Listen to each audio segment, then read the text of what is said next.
27장 3절부터 10절까지 말씀입니다. 48쪽에 있습니다. 한 절씩 같이 차례로 교독합니다.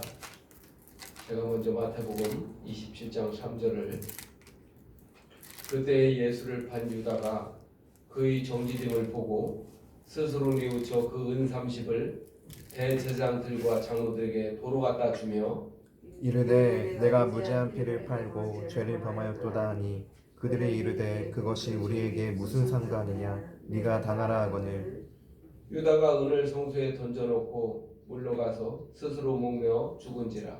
제사장들이 그 은을 거두며 이르되 이것은 피값이라 성전고에 넣어둠이 옳지 않다 하고 의논한 후 이것으로 토기장이 밭을 사서 나그네의 묘지를 삼았으니 그러므로 오늘날까지 그 밭을 피밭이라 일컫느니라.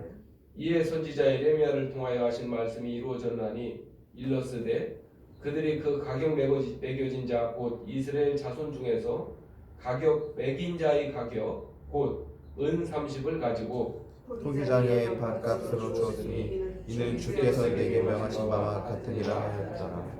아멘. 멸망의 아들이 수치스러운 종말이라는 제목을 가지고 하나님 말씀을 전하겠습니다. 마태복음 27장 3절에서 4절까지는 다른 복음서에서는 기록되지 않고 마태복음에만 기록이 되어 있습니다. 가룟 유다의 후회와 감정과 피값을 돌려주는 시도에 대해서 하나님께서 말씀으로 기록하십니다. 3절에 보면 가룟 유다는 스스로 뉘우쳤다라고 합니다. 스스로 뉘우쳤다는 것은 헬라어로 메타멜로마이라고 합니다. 유다는 후회와 자책의 감정을 스스로 뉘우치면서 이 문제에 대한 죄과를 자기가 치러보려고 하는 것이지요.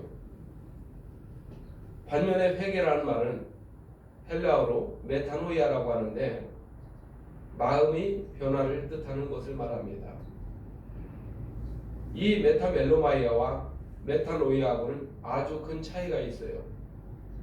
대부분의 크리스천들이 진정한 회개가 무엇인지 의미를 잘 모르는 경우가 많습니다. 마치 어떤 일에 대해서 반성을 하고 그리고 자책을 하는 것으로 자신의 모든 죄에 대해서 해결이 됐다라고 착각을 하는 경우가 있습니다. 마음의 변화는 그렇게 자기 자신이 알고 있는 그런 기억되어 있는 몇 가지 죄를 갖다가 자기 스스로를 반성하고 자책했다고 해서 해결되는 건 아닙니다. 이것이 큰 무지함에서 나오는 건데 오늘 이 아침에 모인 사랑하는 성도 여러분들은 스스로 뉘우치는 그런 회개가 아닌 것들에 그 정도의 수준에 가지고 기독교의 진리를 깨우쳤다는 것은 굉장히 어리석은 거예요. 나의 마음이 얼마나 더럽고 추악하고 악하였는지 스스로 자각을 하고 이 문제를 좀 해결할 수가 없기 때문에 도저히 내 능력으로는 이 죄악을 씻어낼 수가 없다는 것을 깨닫고 하나님이 은혜와 긍휼을 구하는 여러분들 되시기 바랍니다. 아멘. 좀처럼 자기 마음을 다스릴 수 있는 사람이 없어요. 사람은 정말로 하나님이 오셔서 다스려 주셔야지 자기가 스스로 자기 능력으로 절대로 마음을 다스릴 수가 없는 겁니다. 이 생각을 먹는 것조차도 자신의 선택에 의해서 생각을 통제할 수 있는 사람은 없어요. 이 좋은 생각을 하나님이 주셔야 되고 성령 하나님께서 나쁜 생각, 악한 생각들이 내 안에 침투되어 들어오지 못하도록 막아주셔야 가능한 겁니다. 그러기 위해서는 우리 마음에 정말로 간절한 마음으로 하나님께서 이 마음에 오셔서 나의 마음을 변화시켜 주기를 간절히 원하는 여러분들 되시기 바랍니다. 잠언서 8장 17절에 나를 사랑하는 자들이 나의 사랑을 입으며 나를 간절히 찾는 자가 나를 만날 것이니라고 하십니다. 하나님은 간절히 찾는 성도에게만 오십니다. 하나님에 대해서 무관심하고 그 마음에 간절함이 없는 사람은 절대로 성령 하나님을 경험할 수가 없고 만날 수도 없습니다.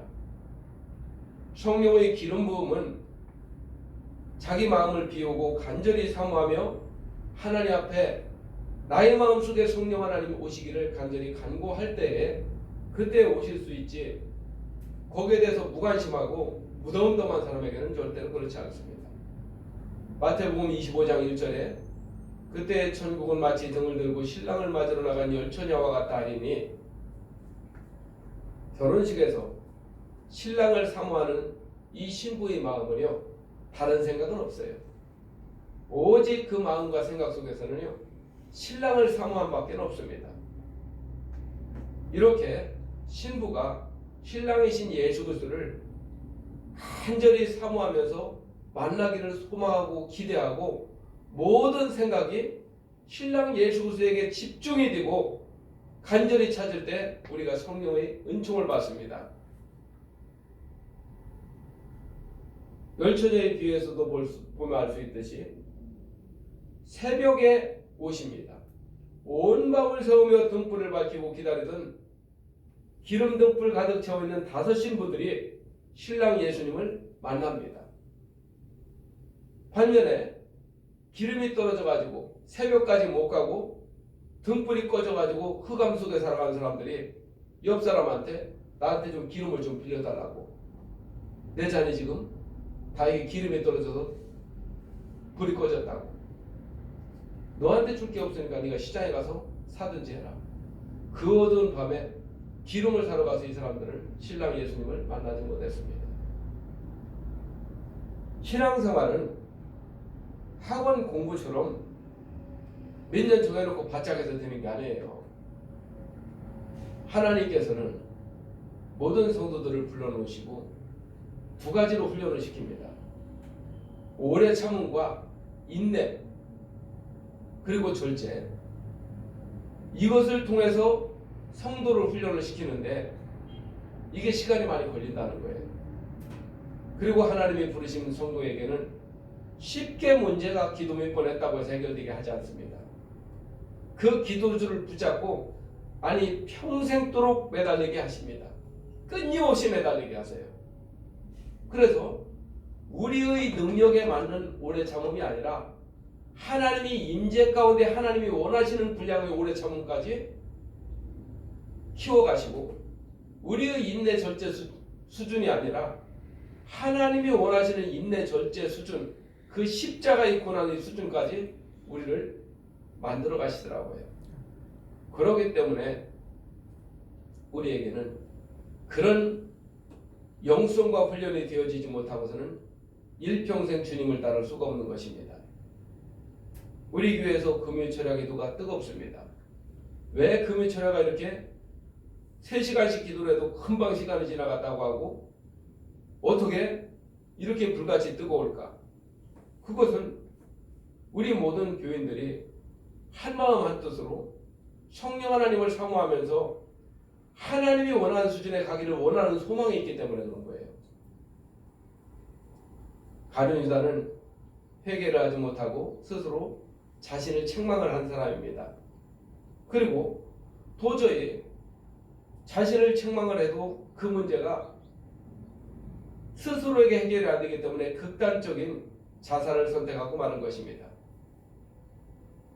자신의 문제를 해결하는 자세는 하나님의 도우심을 구하지 못하고 멸망으로 인생을 매듭을 짓고 맙니다.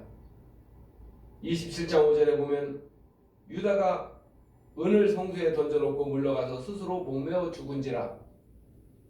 자살한 사람의 특징이 보면요, 첫 번째가 그 교만이 대단합니다. 그러므로 죽음을 스스로 결정해서 자신의 모든 과오를 해결하려고 하는 특성이 있어요. 두 번째는 앞으로 맞이하게 될 내세의 심판에 대해서 지식이 없습니다. 무지합니다. 세 번째는 하나님께서 생사와 고의 전체를 주관하고 있다는 것을 하나님의 권세를 부정하는 사람이 자살하는 거예요. 네 번째는 이런 사람의 특징이 이성적인 자기 판단이 굉장히 강해요. 하나님보다 세상을 더 많이 의식하고 살더라고요. 27장 6절에 보면 이 피값이라는 말이 나옵니다.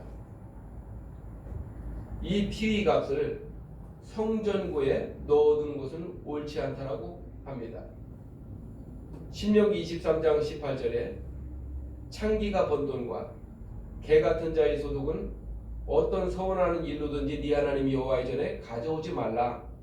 이 둘은 다 네 하나님 여호와께 가증한 것임이니라. 이 피값에 대한 얘기는 나중에 별도로 설교로 하기로 하고, 가룟유다가 예수를 판돈 은30을 성전구에 넣어둔 것은 옳지 않은 것이었습니다. 하나님은 그런 더러운 돈을 성전에 받으시는 분이 아닙니다. 7절 8절에 보면 피밭이 나옵니다. 이 피밭이 어디일까? 정확한 위치는 확인 불가입니다. 4세기까지 교회 전승에 보면 예루살렘 남쪽에는 흰눈 골짜기를 피밭이라고 하는 그런 견해가 있는데 그것이 정확한 것은 아닙니다.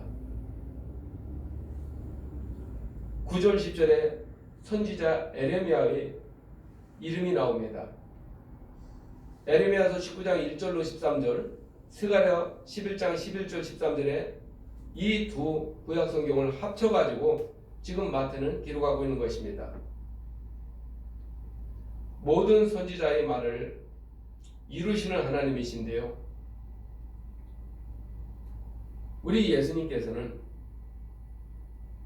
그 이전에 예수님이 오시기 전까지 어떤 인류, 어떤 인간도 하나님의 말씀의 선지자들이 그 말을 이 땅에서 이룬 사람 하나도 없었습니다. 인간에게는 그런 선지자들의 예언을 이룰 만한 능력이 전혀 없습니다. 그렇기 때문에 사람들은 구약의 율법과 선지자들의 말을 지킬 수가 없었어요. 지킬 수 있는 능력이 우리에게는 없었습니다. 그 이유는 아담과 하와의 부정보혈로 탄생한 우리는 본질상 진노의 자녀이기 때문에 부정한 죄의 피로 출생된 신분으로 하나님의 말씀을 1.1도 지킬 수 있는 능력이 아무도 없었습니다. 그래서 우리 예수님께서 이 땅에 오셔서 하나님의 모든 말씀을 완성시키려고 하나님의 아들이 십자가에 달려서 죽으신 것입니다. 하나님의 말씀이 이 땅에서 이루어지지 아니하면 내 영혼은 구원을 절대로 성취할 수가 없습니다. 하나님께서 언약하신 그 말씀이 이루어져야만이 내 영혼의 구원이 완성이 되는 건데, 그것을 나에게는 스스로 할 수 있는 능력이 없고 오직 메타노이아의 수준까지 나의 마음을 변화시킬 수 있는 성령 하나님이 오셔서 내 마음을 온전히 하나님의 나라로 완성해 주시기를 여러분들이 이 아침에 간절히 고난주간에 기도해 주세요. 가룟유다처럼 스스로 자기 자신이 뭘 해결해 보려고 자책하고 자신을 책망하는 수준에 이르러서는 기독교의 진리는 절대로 그 심령에 이루어지지 않고 구원은 이루어지지 않습니다. 이 아침에 우리 주님 한번 부르고 간절히 들은 바 말씀을 기억하며 간절히 하나님 앞에 기도하겠습니다. 주여, 아버지 하나님,